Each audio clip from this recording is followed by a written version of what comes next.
Still awake? Great. I have a story for you. Close your eyes for a moment and try to picture it. Not the postcard version, not the Hollywood version, the real thing.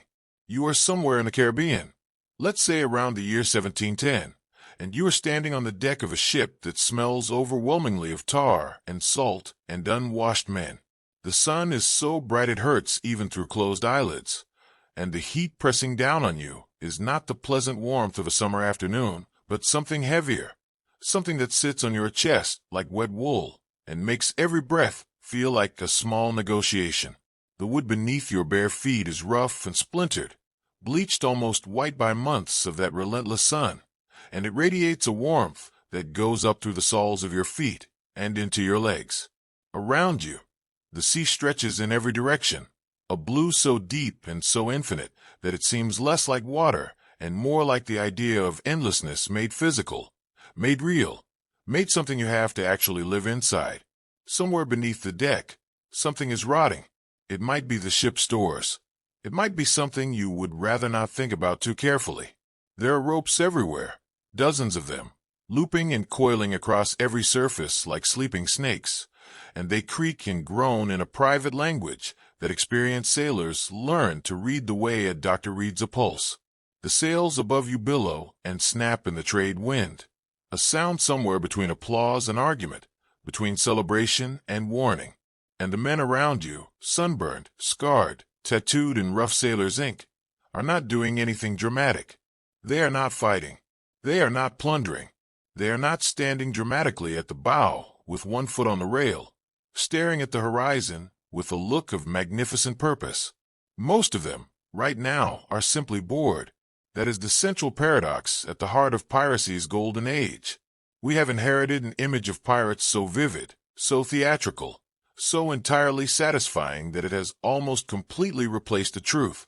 We imagine them as creatures of perpetual action, sword always in hand, plank always extended, treasure always overflowing from every crevice of every chest.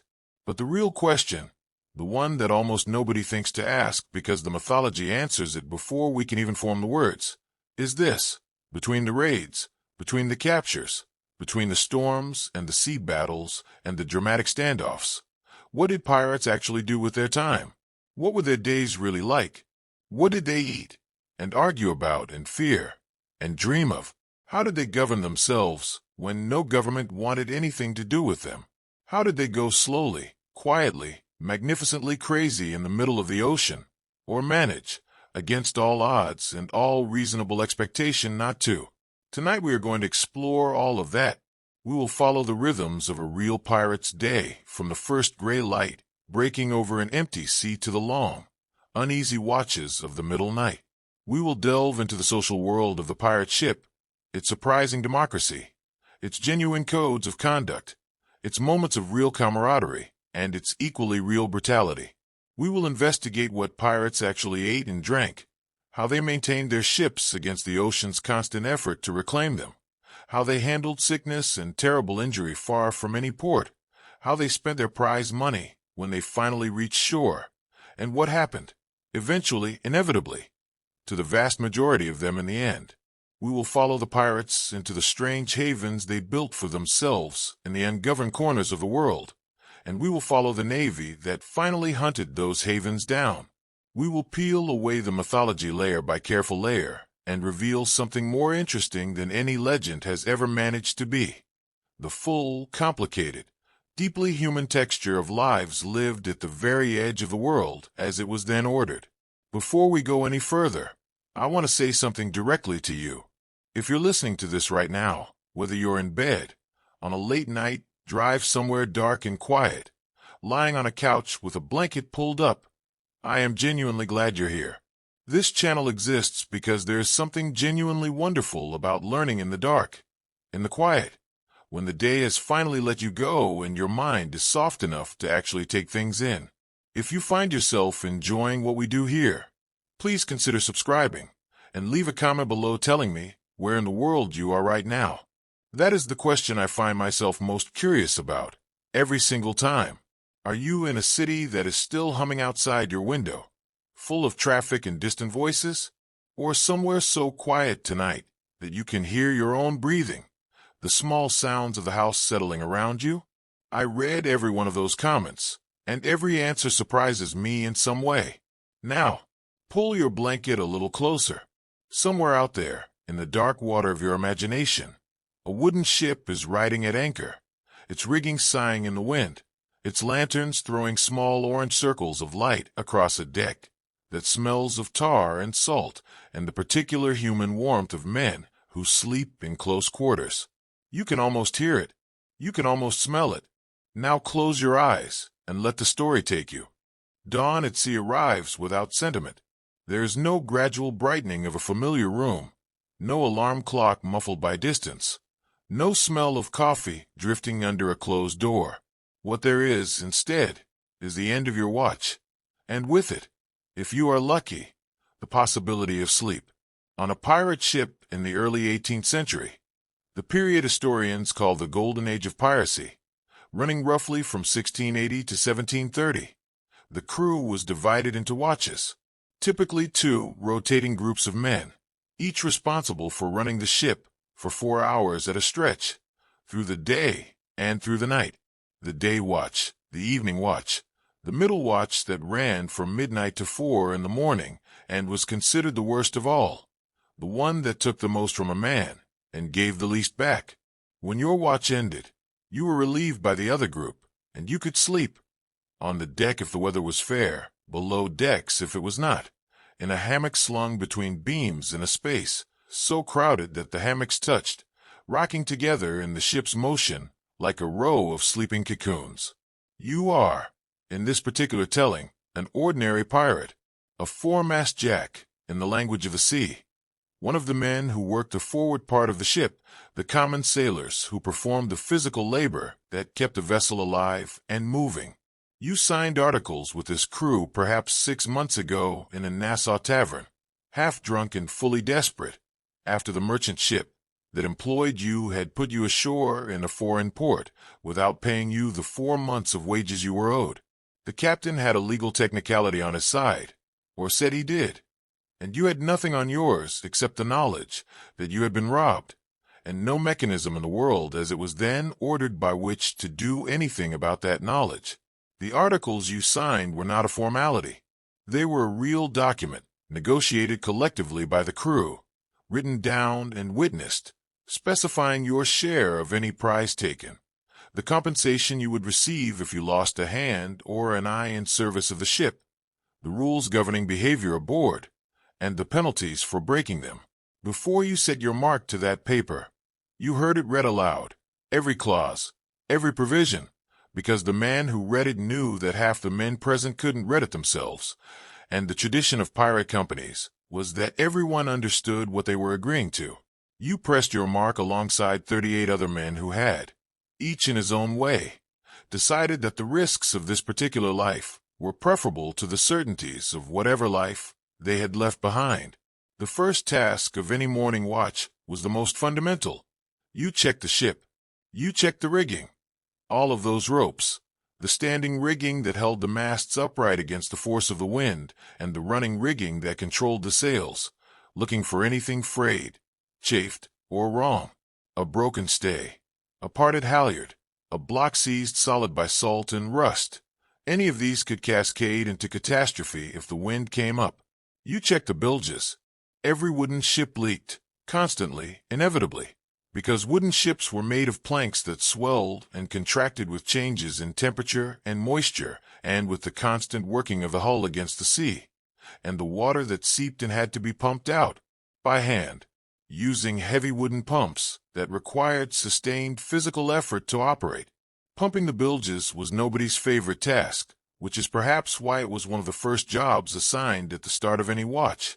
Then there were the sails. Sails were the engine of the age of sail, obviously, self-evidently. But what is less obvious, until you actually think about it, is how labor-intensive those sails were in practice. In changing wind conditions, sails needed to be adjusted constantly, taken in, let out, reefed when the wind rose dangerously, spread full when it dropped to a whisper, braced around at different angles to catch whatever the weather offered. And this was not a task that could always be accomplished from the deck.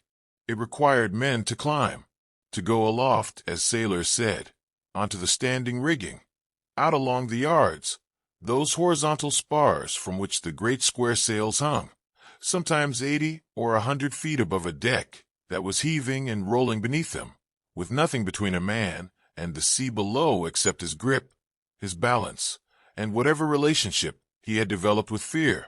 Going aloft was dangerous. Falls happened. Men slipped from wet yards in the dark of the middle watch and were gone before anyone could respond, gone into the sea, which in the 18th century was gone forever, because stopping a sailing ship quickly enough to recover a man overboard was technically possible, but practically very difficult, and in the dark, at night, with a wind running, almost never done in time. But going aloft was also, by the accounts of sailors who managed to describe it, something that verged on the extraordinary. To be up there in the full force of the wind, the ship reduced to a toy beneath you, the sea opened out in every direction, everything in motion, and yourself somehow balanced at the moving center of it. There was something in that experience that went beyond ordinary labor. The grimmer sailor memoirs of the era contain moments, scattered through their catalogues of misery and endurance, that sound almost like wonder when they try to describe what it felt like to stand on a yard with the whole Atlantic spread beneath your feet. The day was mostly not wonderful. The day was mostly work, the repetitive, relentless, unglamorous physical maintenance that a wooden sailing ship demanded simply in order to continue existing on the ocean. Ropes needed splicing and tarring. Sails needed patching. Canvas tore in heavy weather, and a torn sail left unrepaired tore further until it was useless. The cannon needed to be inspected, and their carriages kept from rusting solid. The ship's boat needed bailing. The anchor chain needed attention. There was always something. And when the work was done, or when the wind steadied and the sails were set, and there was a pause in the relentless maintenance, what then? What did a pirate do with an afternoon that had no task in it? That question, it turns out, has a more interesting and more human answer than you might expect. And it begins, perhaps surprisingly, with music. Music was everywhere on pirate ships. This is not a romantic embellishment drawn from films and novels. It is documented in piracy trial records, in the journals of captured merchant sailors, in the depositions of former pirates who turned king's evidence to save their necks from the hangman.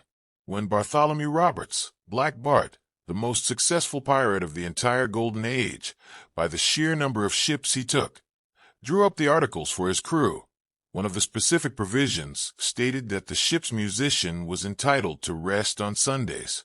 On Sundays, and not on other days. It is a peculiarly specific mercy embedded in a document that also dealt with the distribution of prize money and the punishment of desertion, and it tells you something important. The musician worked the other 6 days of the week, because music was considered as essential to the functioning of the ship as pumping the bilges or cooking the meals. Music served practical purposes first. There were sea shanties, work songs, rhythmic and repetitive and carefully structured, designed specifically to coordinate the physical labor of hauling lines and turning the capstan. The capstan was a large vertical cylinder mounted on the deck, turned by men pushing against horizontal bars inserted into holes at its top, used to raise the anchor or haul in heavy lines. It required multiple men working in concert, pushing together in long, sustained, synchronized effort. A shanty provided the beat that made that synchronization natural.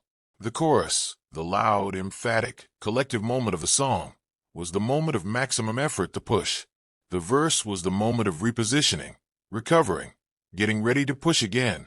A good shantyman, the solo singer who led the call and response, was a genuinely valuable member of any crew, because the difference between a well-timed shanty and no shanty at all could be measured in efficiency, in speed, in the difference between getting the anchor up before the tide turned and not. But music also served the other purpose that music has always served in human life, across every culture and every era. It made bearable the hours that needed making bearable. In the long doldrums of an afternoon watch, when the wind was steady and the sails were set, and there was nothing urgent to do but exist in the middle of a very large ocean. A fiddle or a fife or a hand drum could transform dead time into something that had at least a shape, a rhythm, a reason to keep your eyes open. Pirates danced. We know this not from conjecture but from multiple specific accounts. They danced on deck, in the evenings especially, jigs and reels and rougher dances, whose names have not survived, to fiddle music played by whoever had a fiddle and the skill to play it. Men who had perhaps never danced in their lives ashore learned, because there was nothing else to do with an evening that had no other structure, and because the human body, deprived of almost everything else that makes life pleasurable, will take rhythm and movement when they are available. Gambling was the other great occupation of idle hours, and aboard pirate ships it existed in a complicated relationship with the Articles.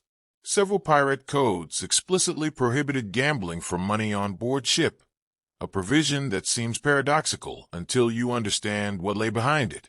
These were men who had staked their freedom, and quite possibly their lives, on the probability of a great prize. Gambling among themselves was a zero-sum exercise that moved money from one pirate's pocket to another without increasing the ship's collective wealth by a single coin. Worse, it created debts and resentments within a crew that needed to function as a cohesive unit. A man who owed another man money, or who believed he had been cheated at cards, was a man whose loyalty to the collective enterprise was compromised by a private grievance. The prohibition against gambling in pirate codes reflects not an expectation that the prohibition would be fully obeyed, but a judgment that the consequences of gambling, the debt, the resentment, the violence it could produce, were incompatible with the community they were trying to maintain. Despite the prohibition, gambling happened constantly. Dice and cards were everywhere in the maritime world of the era, pirate and naval alike, because they were portable and cheap and required no materials beyond themselves and a flat surface. What the Articles were really trying to manage was not the gambling itself, but its consequences. Keep it small. Keep it between men who can afford to lose. Keep the results from producing the kind of anger that ends in a knife being drawn below decks. Storytelling was perhaps the oldest entertainment of all. Long watches at sea produced a culture of oral narrative that has largely been lost to us, because it left no written record. No one transcribed the stories that were told in the darkness of the forecastle, in the long hours between midnight and dawn, when the men on watch had exhausted all other conversation. But we know from the memoirs and accounts that survived that sailors told stories constantly, about ships they had been on, and storms they had survived, and ports they had visited, and things they had seen, and people they had known. The collective memory of a pirate crew, distributed across 40 or 50 men, who had each traveled extensively and lived eventfully, was an enormous archive of human experience that circulated freely in the form of story. A man who had been to Madagascar described it. A man who had been to the slave coast of Africa described that. A man who had seen a whale breach alongside his last ship described the size of it, and the sound it made when it hit the water, and how the whole ship shook. These were not men who had nothing interesting to say. They had been to places that most people on Earth would never see, and done things that most people on Earth would never do. The stories they told each other, in the darkness and the salt air, with the ship moving beneath them and the stars overhead, were the one form of richness that no storm could take from them. If the music represented one of the genuine pleasures of shipboard life, the food represented one of its most reliable miseries. This was true across all maritime experience in the era. Naval sailors, merchant sailors, and pirates shared roughly the same relationship with their provisions, which is to say a relationship defined primarily by necessity and the suppression of expectation. But pirates had some particular complications that made their dietary situation especially precarious. The standard stores of a sailing ship in 1700 consisted primarily of hardtack. Hardtack was a biscuit made from flour and water and baked hard. Very hard, deliberately hard. Hard in the specific way that inhibits the growth of mold and the activity of insects. Hard in the way that can survive months in a ship's hold in tropical heat without becoming something that would kill you. It was not hard in any way that made it pleasant to eat. Fresh hardtack was dense and nearly tasteless. Old hardtack was all of those things, and also hard enough to chip a tooth, which is why the standard practice was to soak it in whatever liquid was available, water, broth, the liquid from the salt meat pot, until it softened enough to chew without damage. Given enough time at sea, hardtack became infested.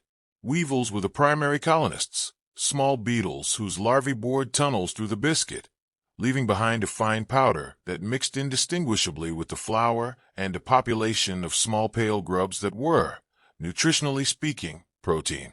The standard practice for eating weevil-infested hardtack was to knock it sharply on the edge of a hard surface before putting it in your mouth, dislodging as many of the living inhabitants as possible. You ate in the dark when you could, because what you couldn't see you could at least pretend was not there. Salted meat was the protein that accompanied the hardtack, and it was, if anything, more challenging than the biscuit. Beef and pork were preserved in barrels of brine, strong salt solution, and the preservation process, while effective enough to prevent immediate putrefaction, did not produce anything that could be described as appetizing even when the meat was fresh from the barrel. The salt drew out moisture and changed the texture and flavor of the meat into something that required considerable effort of will to swallow. After months in a tropical hold, the brine could become foul, the barrels could develop leaks, and the meat could achieve states that veteran sailors described in terms that are difficult to read without a sympathetic shudder.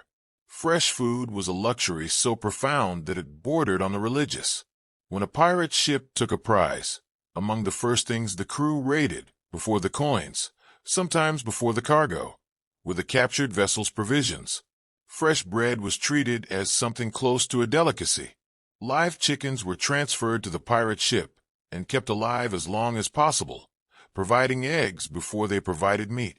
Any fruit that happened to be aboard, limes, oranges, lemons, coconuts, whatever the captured ship's home port or recent landfall had contributed, was consumed with an eagerness that tells you everything you need to know about how long the men had been without it.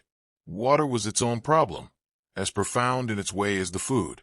Fresh water stored in wooden barrels did not keep well. It turned, first to a faint greenish cast, then to a deeper murkiness, then to something that smelled aggressively of the barrel and whatever had grown in the standing water and the dark. Drinking fouled water caused illness. Not drinking any water caused death faster. The standard resolution was rum or beer in northern waters, or wine in the Mediterranean, mixed with the water in sufficient proportion to inhibit bacterial growth and, more importantly, to overwhelm the sensory evidence of the water's condition. This is the practical origin of the grog that is now associated so thoroughly with romantic seafaring. It was not romantic. It was a public health measure born of engineering necessity. Scurvy haunted every long passage. The disease caused by vitamin C deficiency, though the mechanism was not understood until the 20th century, was the great invisible enemy of maritime life across the entire age of sail. Its progression was insidious. First, a generalized fatigue, a heaviness of limb and spirit that was easy to attribute to overwork or bad weather. Then a depression that settled into the bones alongside the physical symptoms. Then the gums began to bleed. At first just a little, enough to notice when you ran your tongue across your teeth. Then more, then swelling, then loosening of the teeth themselves. Then old wounds reopened. Then new wounds refused to heal. Then, eventually, death from internal hemorrhaging or secondary infection. It could take a crew from functional to devastated in a matter of weeks. Pirates who operated in the Caribbean had some advantages here. Landfall was more frequent. Tropical fruits were available. But pirates who spent long stretches at sea, chasing prizes across the open Atlantic, were as vulnerable as any naval crew. The knowledge that citrus fruit prevented or reversed scurvy was empirically understood long before anyone understood why. Sailors and officers who had seen it happen knew it worked, but the provision of sufficient citrus was frequently a matter of availability as much as intention. You cannot feed your crew limes if there are no limes to be had. What all of this adds up to, the hardtack, the salt meat, the foul water, the scurvy, the occasional windfall of fresh food taken from a prize, is a relationship with eating that most of us in the comfortable modern world have essentially no framework for understanding. When deprivation is the baseline, ordinary things become extraordinary. Bread, fresh bread, soft and warm, and smelling of yeast and heat, becomes an object of yearning so intense it verges on the physical. A man who has been eating hardtack and salt pork for 3 months does not think about bread the way a satisfied person thinks about bread. He thinks about it the way a person thinks about whatever they need most in the world. Here is the fact about piracy that almost never makes it into the popular imagination, and it should, because it is one of the most genuinely astonishing things about the Golden Age. Most pirate ships were run as democracies, not loose approximations of democracy, not informal discussions between a captain and his inner circle, but actual, documented, written-down systems of collective governance in which every man aboard had a vote on major decisions, in which the captain could be removed from office by majority will, in which the distribution of plunder was governed by a set of rules that every crew member had agreed to before the ship left harbor. This was extraordinary in 1700 in a way that is difficult to fully appreciate from the vantage of the present, when democratic governance has spread across much of the world and the idea of consent as the basis of political legitimacy is taken largely for granted. In the early 18th century, democracy was not a widespread practice anywhere on earth.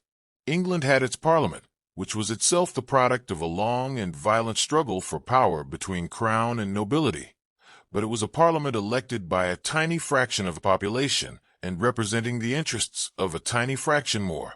Europe was governed by kings whose authority was considered divinely ordained and therefore not subject to revision by ordinary people. The navies of every nation operated under systems of command that were absolute in their hierarchy and brutal in their enforcement. A naval captain could have a sailor flogged for insolence, could have a man hanged for mutiny without a jury, could impose his will on every aspect of shipboard life, with essentially no check on his power short of the Admiralty in London or Versailles or Madrid, which was a very long way away. On a pirate ship, the captain was elected by the crew. He could be unelected by the same crew for sufficient cause, and the records show that this actually happened, not just as a theoretical possibility built into the articles, but as a real event, a real exercise of collective will. The articles of most pirate companies vested the captain with essentially unlimited authority during combat. When a chase was on or a boarding was underway, there was no time for a vote, and the articles recognized that.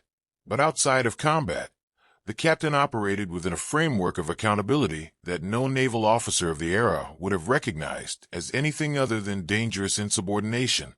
The quartermaster was perhaps the most interesting institutional innovation of pirate governance. He was elected separately from the captain, served as the crew's representative and advocate, managed the distribution of prizes, maintained the common chest, and in many companies had the specific power to countermand the captain's non-combat decisions if a majority of the crew supported him. He was, in effect, a check on executive power, an institutionalized balance designed to prevent the captain from becoming the kind of arbitrary tyrant from whose authority many of the crew had originally fled.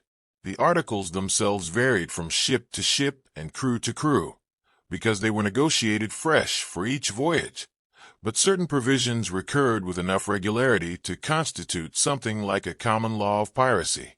Compensation for injury was nearly universal. Specific sums were allocated from a common fund for specific categories of loss. A right arm lost in action was worth more than a left arm, reflecting the prejudice of the era toward the dominant hand, and an eye was worth a specified amount, and a finger less, and the list went on with the methodical specificity of an insurance policy, because that is exactly what it was. These men were collectively insuring each other against the physical risks of their shared enterprise, which was something that neither the Navy nor the merchant service offered in any form. Prohibitions on violence within the crew appeared in many articles. The directive that disputes between crew members be taken ashore and settled in a formal duel, witnessed by the quartermaster, rather than resolved with immediate violence on deck.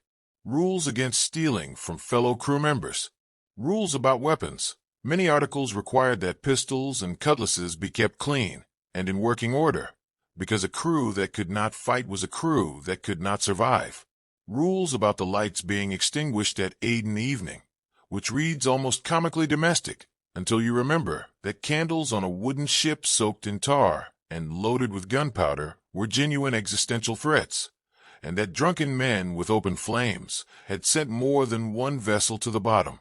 What does it mean that men who were criminals by the legal definition of every nation on earth, men who had been declared enemies of all humanity, host samani generis, in the legal Latin of the era, invented for themselves systems of governance more equitable in certain measurable ways than those of the societies that had expelled them?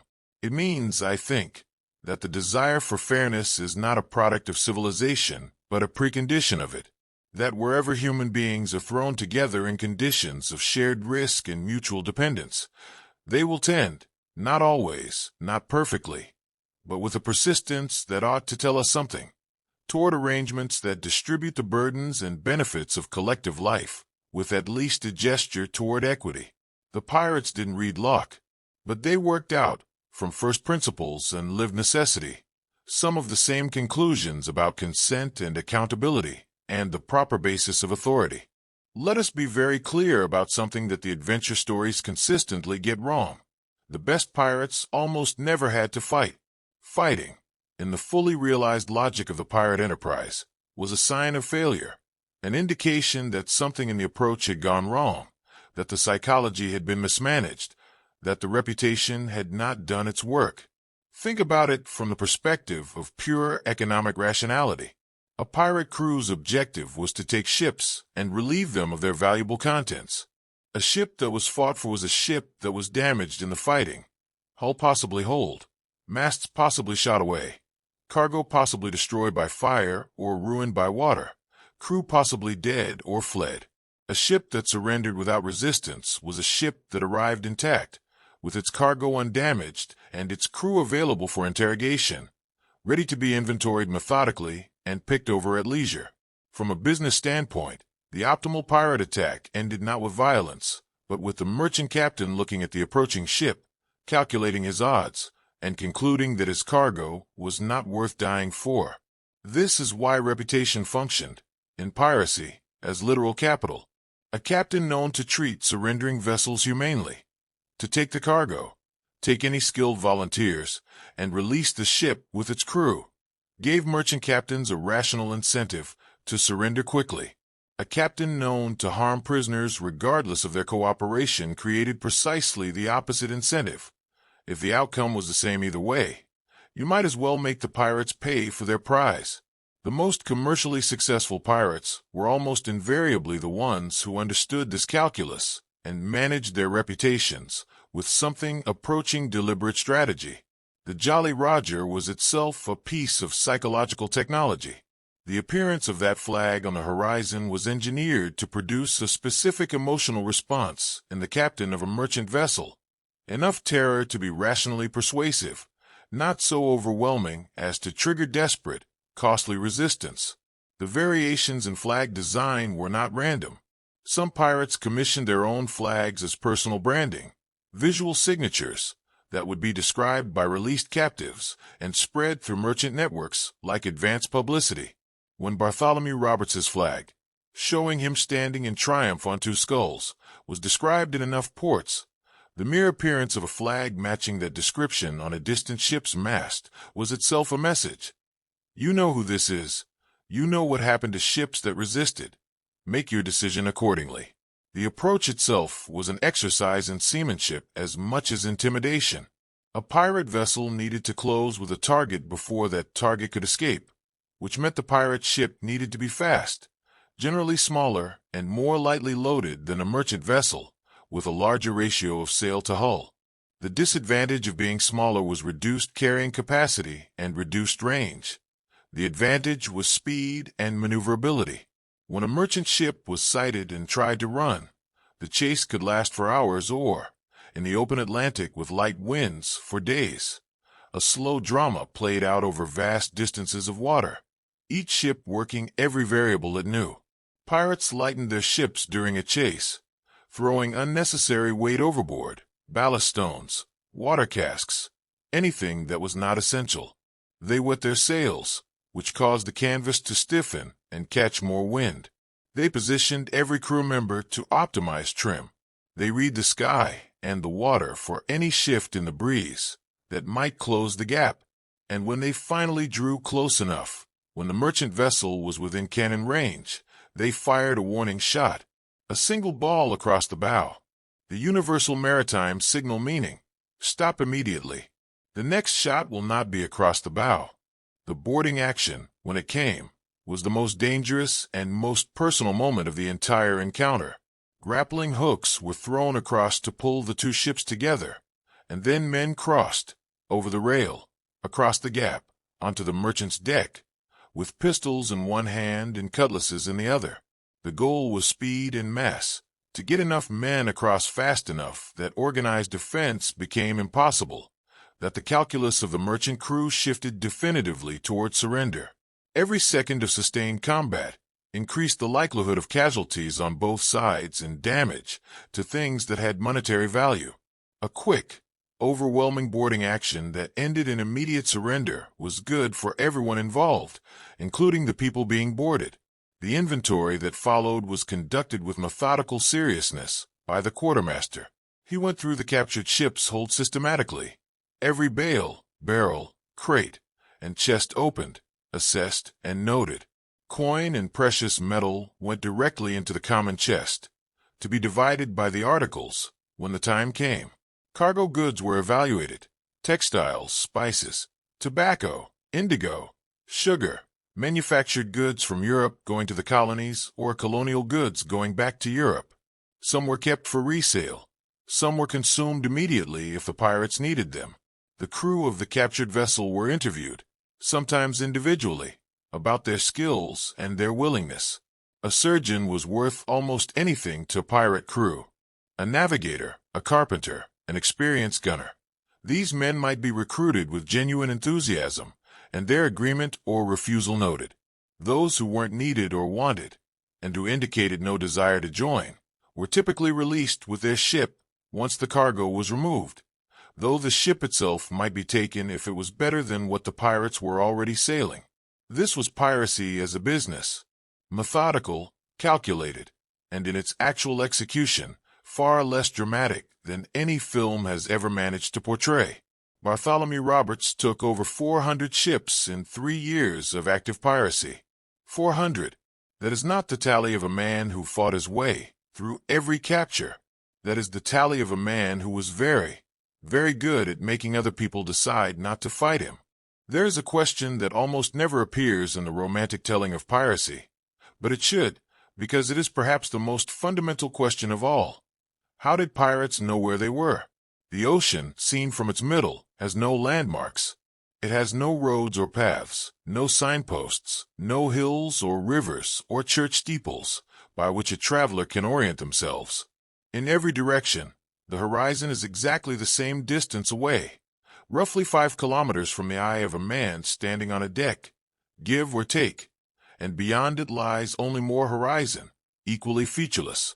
To navigate this environment without the instruments of the modern world, without GPS, without radio, without satellite imagery, without any of the tools that have made navigation so thoroughly routine that we have essentially forgotten it as a skill, was one of the most complex and cognitively demanding things that human beings in the early 18th century regularly did, and it was absolutely indispensable. A pirate ship that couldn't navigate was a ship that drifted until it hit something or ran out of food and water. The primary navigation tool of the era was the crossstaff, later superseded by the quadrant, and then the sextant, instruments designed to measure the angle between a heavenly body and the horizon, which could then be used, with the help of astronomical tables, to determine latitude.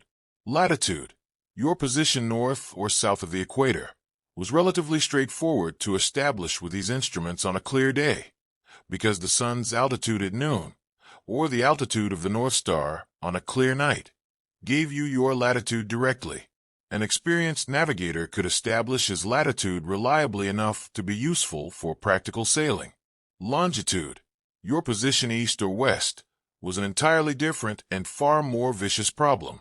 The reliable determination of longitude at sea requires knowing the precise time at a reference location, Greenwich, in the British system, and comparing it to your local time.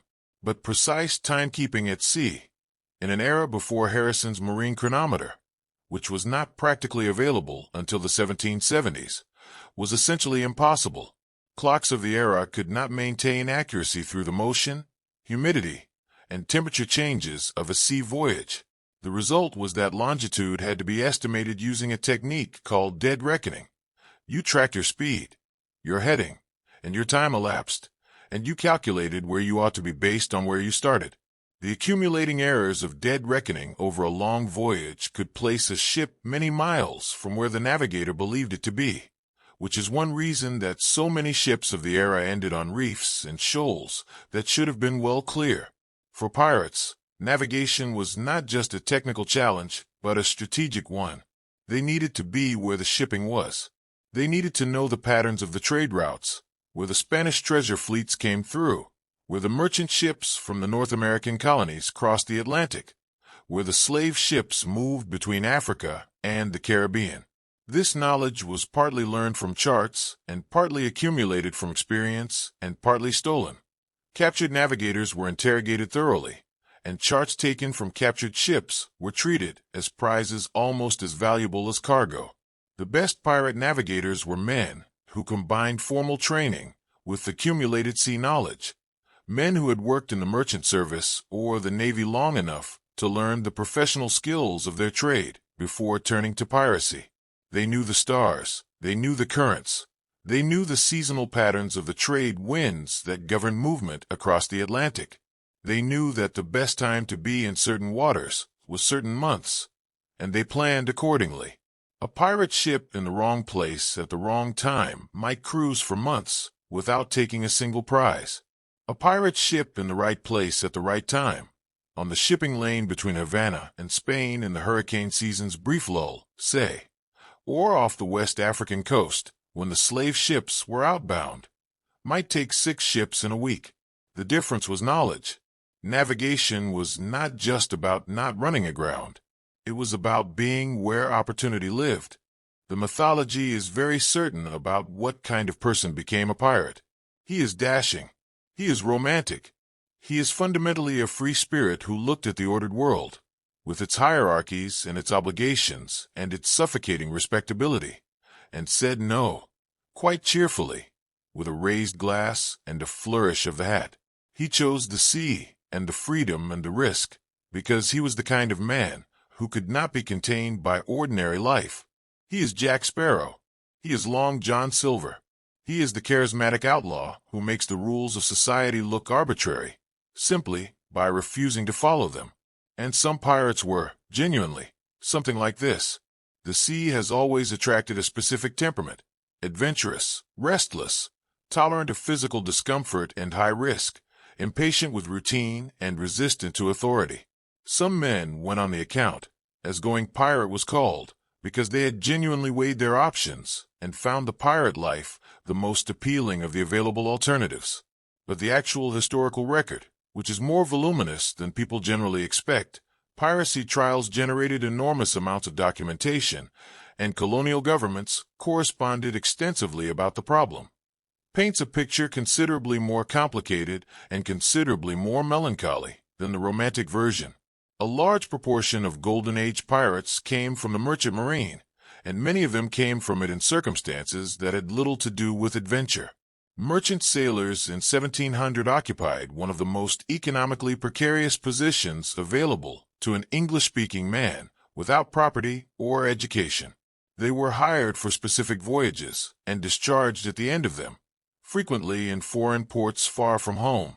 They could be paid late, paid partially, or not paid at all, with essentially no legal remedy available to them. When merchant voyages ended in distant Caribbean ports, a sailor might find himself stranded without wages, without connections, and with no ready means of returning to England. The end of the War of the Spanish Succession in 1713 was a particular catastrophe for maritime labor.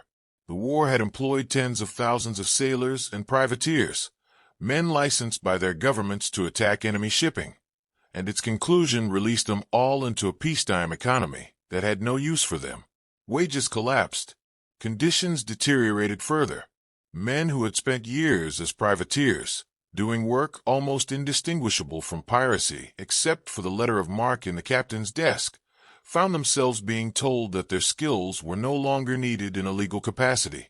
The step from unemployed privateer to active pirate was, for many of them, a small one. Naval desertion was another source. The Royal Navy of the early 18th century was chronically undermanned, partly because conditions aboard naval ships were sufficiently brutal that voluntary enlistment was insufficient to fill the required complement of men. The solution was impressment, the forcible conscription of merchant sailors and able seamen by press gangs that had the legal authority to seize men off streets and out of taverns and deliver them to ships that were about to sail. An impressed sailor had no say in his destination, his terms of service, or the conditions he would endure. He was, legally, the property of the crown for the duration.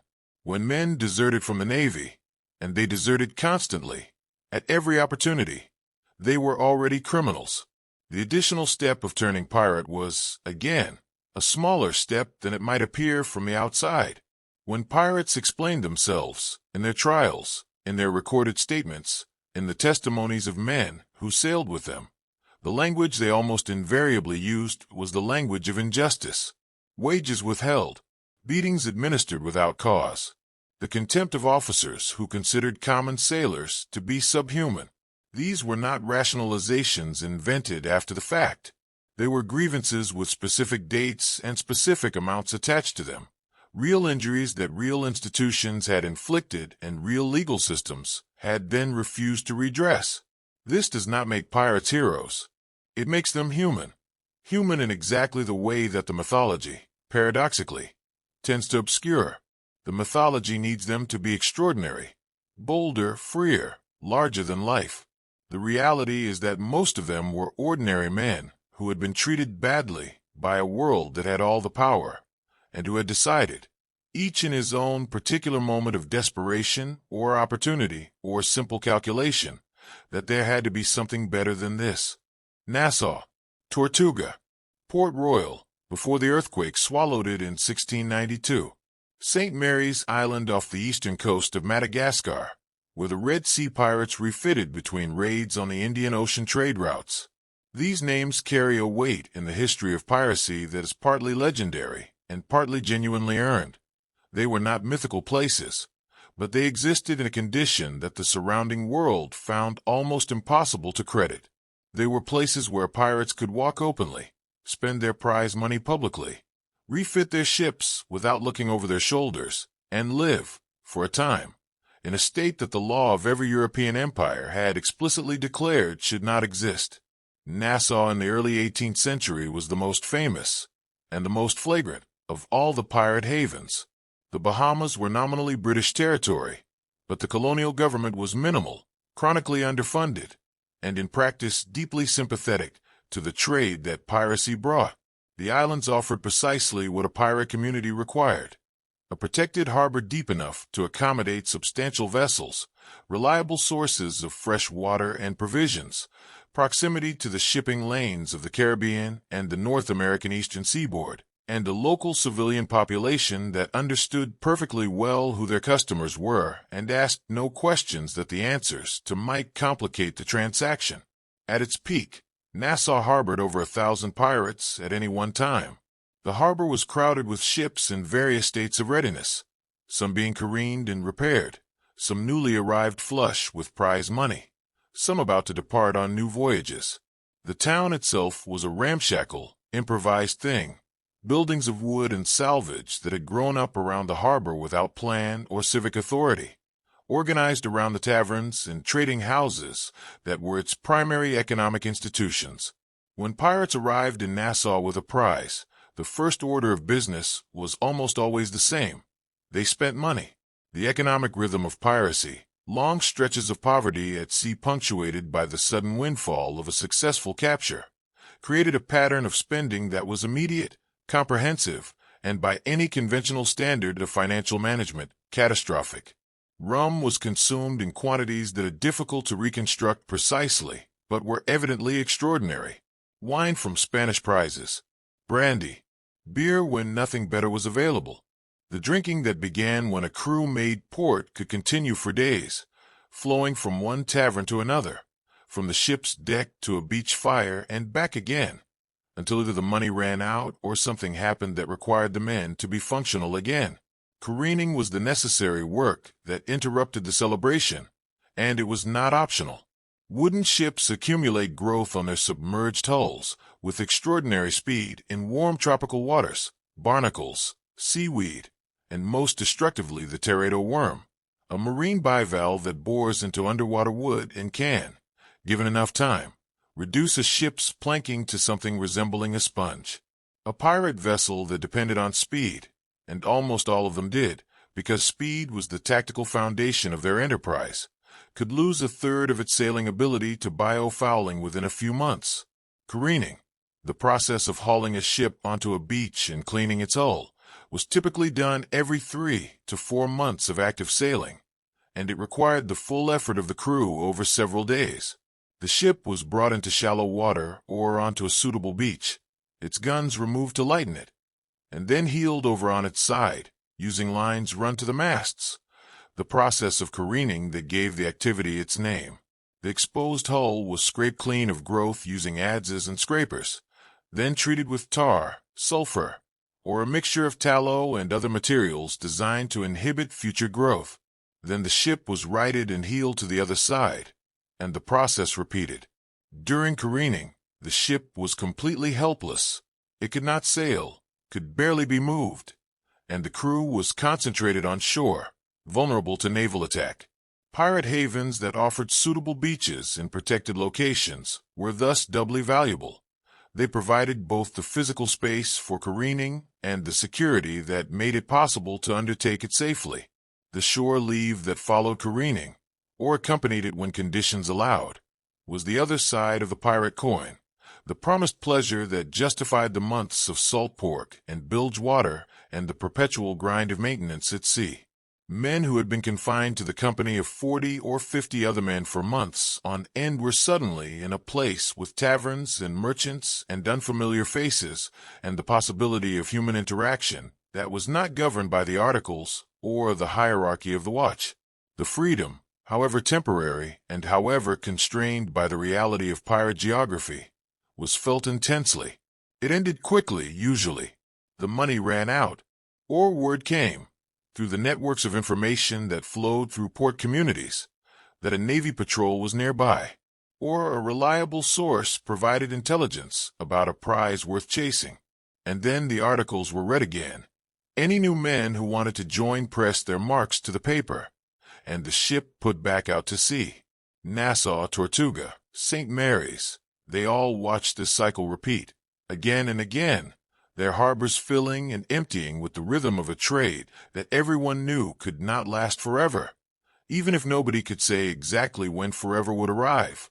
Let us talk about violence, because we have to, and because the truth of it is more complicated than either the adventure story or the simple condemnation usually allows. Pirates committed real violence against real people. This is not in dispute, and it should not be minimized. The trial records of the Golden Age contain accounts that are difficult to read.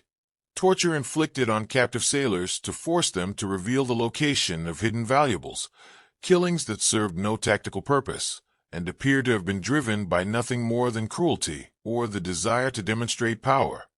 The systematic abuse of passengers and crew members who had done nothing to provoke the treatment they received. Some pirate captains were genuinely sadistic, and the distance between the romantic mythology and the actual human cost of their careers is a distance that the mythology has no particular interest in crossing.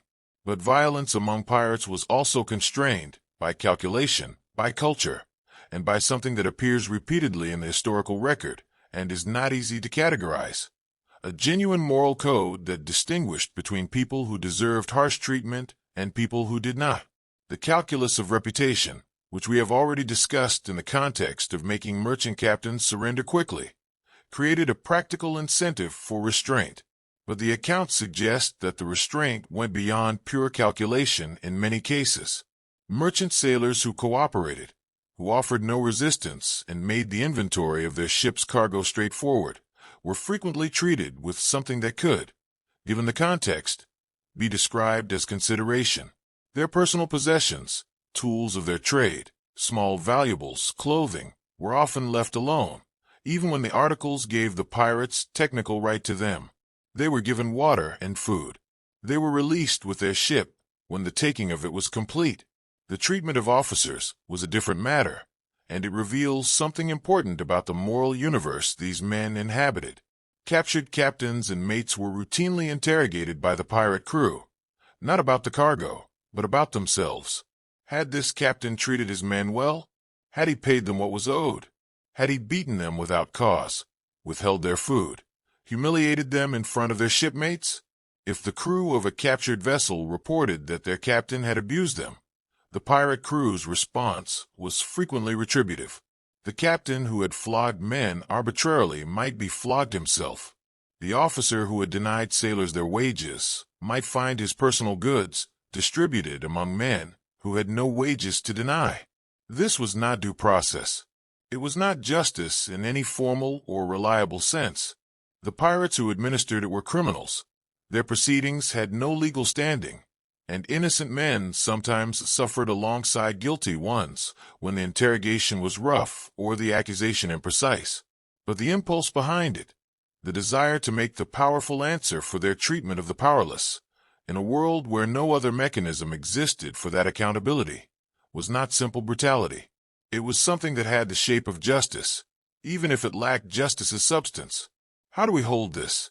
The pirates who flogged a cruel captain and released his crew unharmed were, by every legal standard of their era, criminals who had committed acts of violence and property theft. They were also, in a specific and limited and morally imperfect way, doing something that the world they inhabited refused to do through any official channel. These two things are both true, and they do not cancel each other out. They sit together in discomfort, and that discomfort, I think, is the most honest response available to us. You are lying in the dark below decks, in the swinging canvas of your hammock, and you are in pain. Not the acute, specific pain of a wound taken in recent combat, though you have known that too, but the generalized, chronic ache of a body that has been working hard in bad conditions for months on end. Your hands are cracked and calloused from the ropes. The skin split at the knuckles in ways that haven't healed properly, because they keep reopening every time you haul a line in cold water. Your back aches from the bilge pumps. Your gums are tender in a way that worries you. The light that comes down through the hatch above you is gray and thin and suggests that it is early, and that the watch is about to change, and that sleep is nearly over. The ship's surgeon, if this ship had won, and not all pirate ships did, was the most ambiguous figure aboard. Medicine in 1700 was in a peculiar condition, advanced enough to do occasional genuine good, primitive enough to cause serious harm with absolute confidence and in perfect good faith.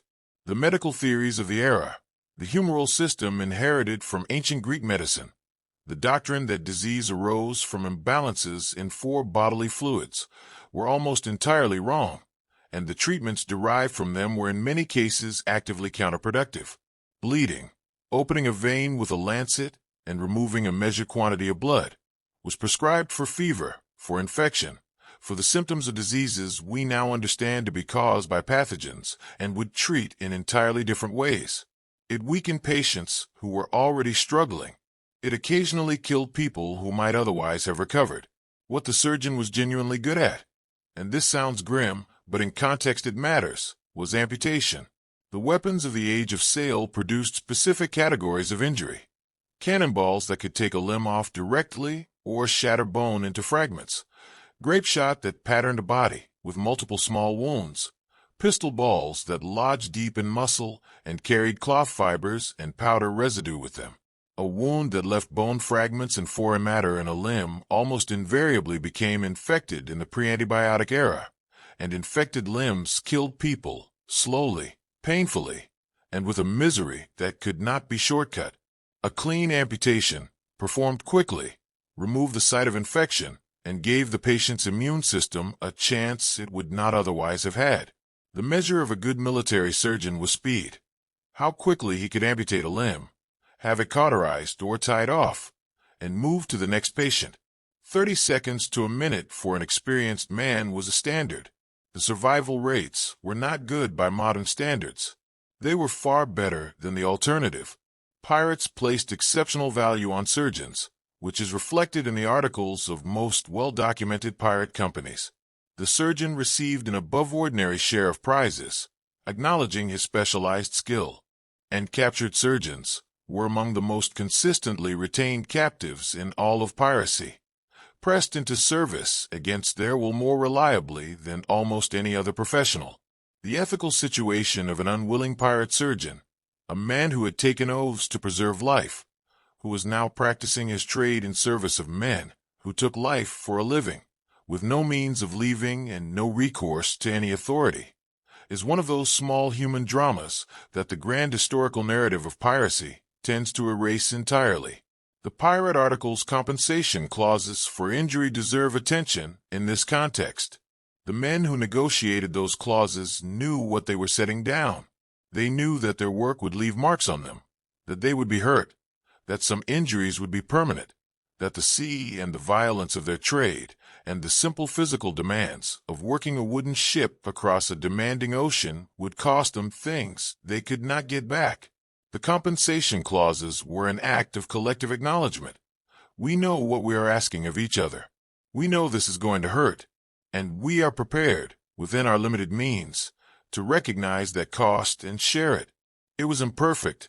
Of course it was imperfect. The medicine was wrong. The compensation was inadequate. The injuries were real, and the suffering was real, and neither the articles nor the surgeon's kit could fix what the ocean and the violence had broken.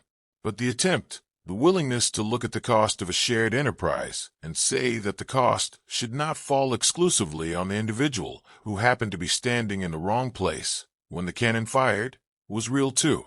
Let us talk about the plank. The famous plank. The walk off the end of it, blindfolded and bound, into the waiting ocean below. It almost certainly never happened. Not occasionally, not rarely. The evidence for it as a real, practiced punishment is essentially non-existent in the contemporary records of the Golden Age.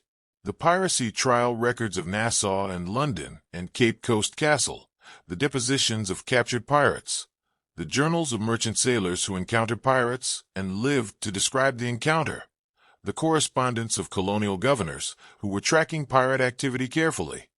None of this enormous body of documentation contains a credible first-hand account of a prisoner being made to walk a plank. There are a handful of literary references, the earliest of which date from the late 18th century, and a vague mention in a novel from 1788.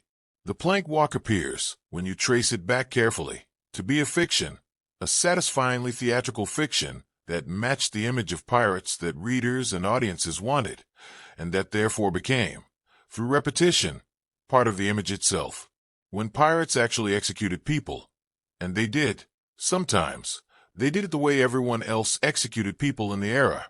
They shot them or hanged them or, in some documented cases, dragged them behind the ship. These were brutal methods. They were not theatrical ones.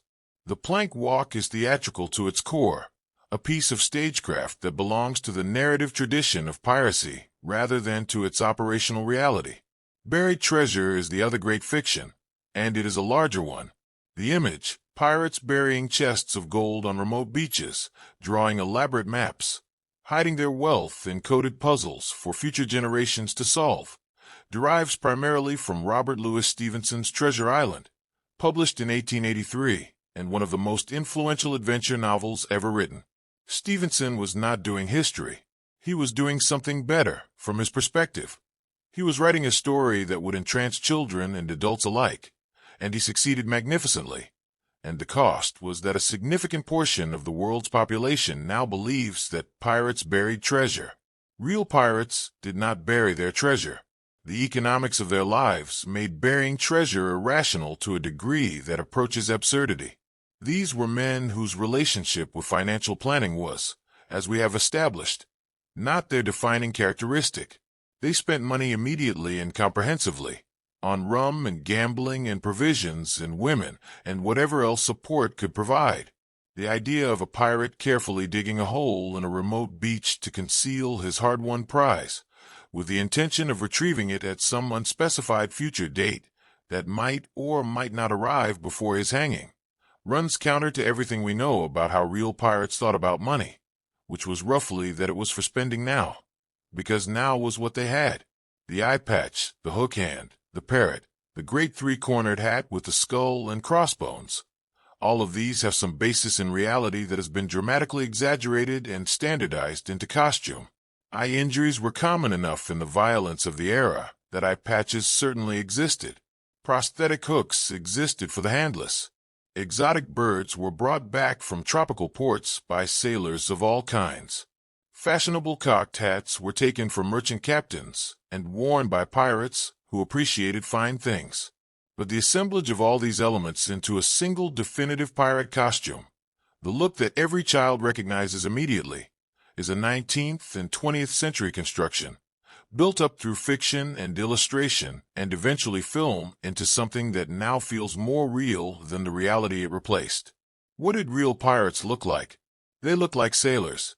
Because they were sailors, they wore practical clothing suited to physical labor in tropical heat. Loose linen shirts, loose trousers cut off at the knee, bare feet, bandanas against the sun, whatever warm layers they could find for cold weather passages, whatever fine clothing they happened to have taken from a particularly well-dressed merchant captain. They were indistinguishable from any other crew of working sailors, which was, from a practical perspective, exactly the point. There is a thread in the history of piracy that is consistently underweight in the popular telling, often because it introduces complexity that adventure narratives prefer to avoid. The Golden Age of Piracy did not unfold in a vacuum. It unfolded in the same waters, during the same decades, as one of the most consequential and brutal systems of human exploitation in history, the Atlantic slave trade. And the relationship between these two phenomena was not one of simple separation. They overlapped, interacted, and shaped each other in ways that the full history cannot honestly ignore. The Caribbean of 1700 was an economy built on enslaved labor. The sugar that filled so many of the merchant ships that pirates preyed upon was grown, cut, processed, and loaded onto ships by people who had been taken from West Africa by force, transported across the Atlantic in conditions of extraordinary brutality, and compelled to work without compensation, without rights, without legal personhood, under a system that denied their humanity at every institutional level. The ships that carried these people, the slave ships, among the most morally repugnant vessels that have ever moved through the world's oceans, were also, on occasion, pirate targets. Men of African descent were a significant and documented presence in pirate crews throughout the Golden Age. The exact proportions varied considerably by ship, captain, and region, but in some well-documented pirate companies they constituted a third or more of the crew. Some of these men were free black sailors who had come to piracy through the same routes as white sailors, the merchant service, the navy, economic desperation, the specific grievances of maritime labor. Some had been enslaved and had escaped through the chaos of a piracy encounter, taking the opportunity offered by a boarding action to run from the people who owned them, and had signed articles alongside the men who had, perhaps inadvertently, freed them. The articles, when they applied equally, and they did not always apply equally, created something genuinely unusual for the world of 1700, a formal, written, operational equality among men of different racial backgrounds. A black pirate who had signed the articles received his share of any prize taken, voted on major decisions, and was compensated for injury according to the same schedule as any other crew member. This was not legal equality. No law of any European empire recognized it, but it was practical equality within the specific enclosed world of the ship, which was a more equal environment than virtually any other space available to a man of African descent in the Atlantic world of the era. None of this made piracy an anti-slavery movement. It was not, in any organized or ideological sense. Some pirates captured enslaved people and sold them. treating human beings as cargo indistinguishable from tobacco or silver. Some pirate ships used enslaved labor in the hold, replicating the system they had interrupted. The moral landscape was not clean, and it would be dishonest to pretend otherwise. But the presence of free black men voting on pirate articles and drawing equal shares, in a world that assigned them no rights and no voice in any official context, is a historical fact that deserves to be held alongside the darker facts, not as a redemption of piracy, but as an indication of the complexity of human arrangements under extreme conditions. When the ordered world offers certain people nothing, no rights, no recourse, no acknowledgement of their humanity, those people sometimes find the disordered world more hospitable. That is not a comfortable conclusion. It was not meant to be. Nothing lasts. Not empires, not weather systems, not the specific conditions that make a particular form of human behavior possible. The Golden Age of Piracy lasted roughly 50 years at its full height, and by 1730 it was effectively finished. Understanding why it ended illuminates, in reverse, everything that made it possible. The structural conditions that generated the Golden Age were specific and temporary. The end of the War of the Spanish Succession in 1713 released thousands of experienced privateers into peacetime without employment. Men who had the ships, the skills, and the psychological disposition for maritime raiding, and who now had no legal outlet for them. The colonial administration of the Caribbean and the North American coast was thin, corrupt, and in many places actively complicit with piracy, because pirate money spent in local markets was money regardless of its origin. The great ungoverned spaces, the Bahamas-Madagascar coast, the waters around Hispaniola, were genuinely outside the reach of any effective law enforcement. All of these conditions could be changed by determined political will, and beginning around 1716, that will began to materialize. Woodes Rogers, appointed governor of the Bahamas in 1718, arrived in Nassau with a naval escort, a royal pardon for any pirate who surrendered before a specified date, and a clear intention to transform the pirate republic into a functioning colonial outpost. His approach was more sophisticated than simple military suppression. He understood the culture he was dealing with, understood that many of the pirates had originally been legitimate sailors with legitimate grievances, and offered the pardon as a genuine exit from a life rather than a humiliation or a trap. Many pirates took the pardon.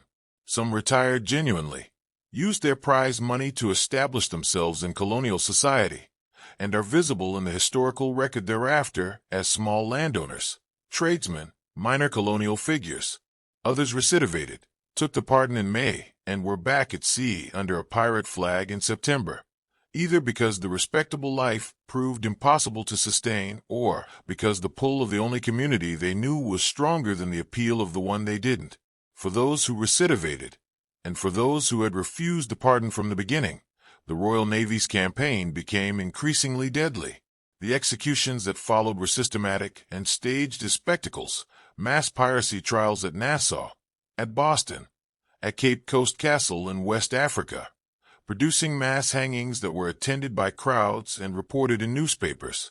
The bodies of executed pirates were gibbeted, hung in iron cages at harbor entrances, coated in tar to preserve them, left to rot in the open air for months as a visible warning to every ship entering or leaving port. It was a deliberate exercise in terror by the state, mirroring the terror that pirates had deployed against merchant shipping, and it was effective. Bartholomew Roberts, the greatest of the Golden Age captains, died in February 1722, shot in the throat by grapeshot during an attack by HMS Swallow off the West African coast. He was the last of the figures whose careers defined the era, and his death, followed by the trial and mass execution of most of his crew, functioned as a closing statement. The world had reorganized itself against them. The ungoverned spaces were closing. The price had become too high. Pirates moved, as they always had, toward whatever edges remained. To the Indian Ocean, where the Mogul trade routes offered targets that the European navies couldn't easily patrol. To the Red Sea, where the annual pilgrim ships from Surat were rich and slow. But these too were temporary refuges. The same political will that had closed the Caribbean found its way eventually to every ocean.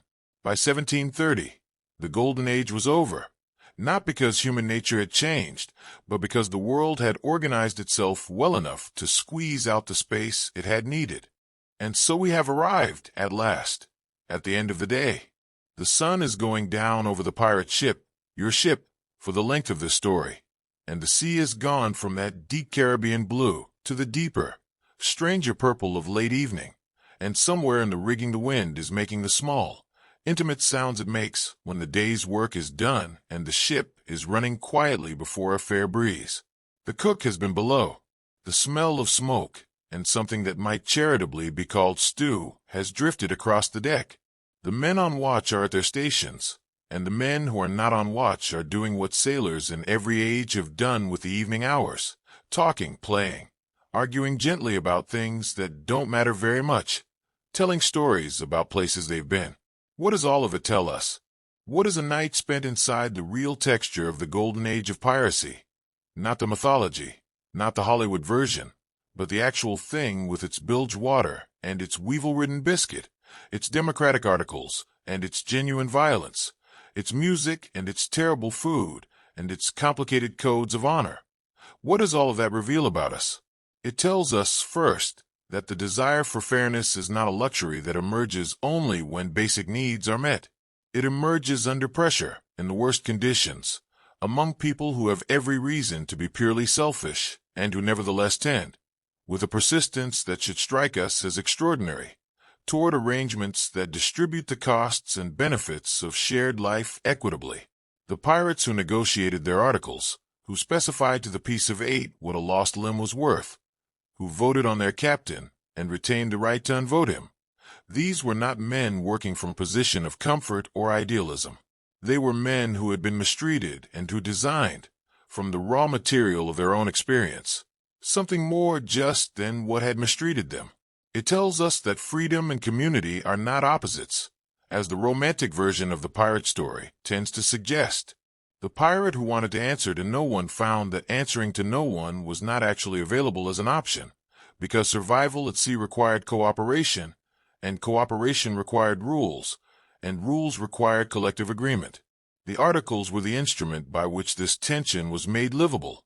Enough structure to keep the ship functioning and the community intact, enough freedom to make the life feel meaningfully different from what they had left. Getting that balance right was hard. The pirate ships that got it wrong fell apart. Through mutiny, through dissolution, through the violence that broke out when the framework failed. The ones that got it right, more or less, sailed. It tells us something about the relationship between desperation and creativity. The pirate codes that emerged from the Golden Age were not the product of formal political philosophy. The men who wrote them had not read Locke or Rousseau. They were the product of people who had been put in an impossible situation and had worked out, through trial and error and collective discussion, how to make it less impossible.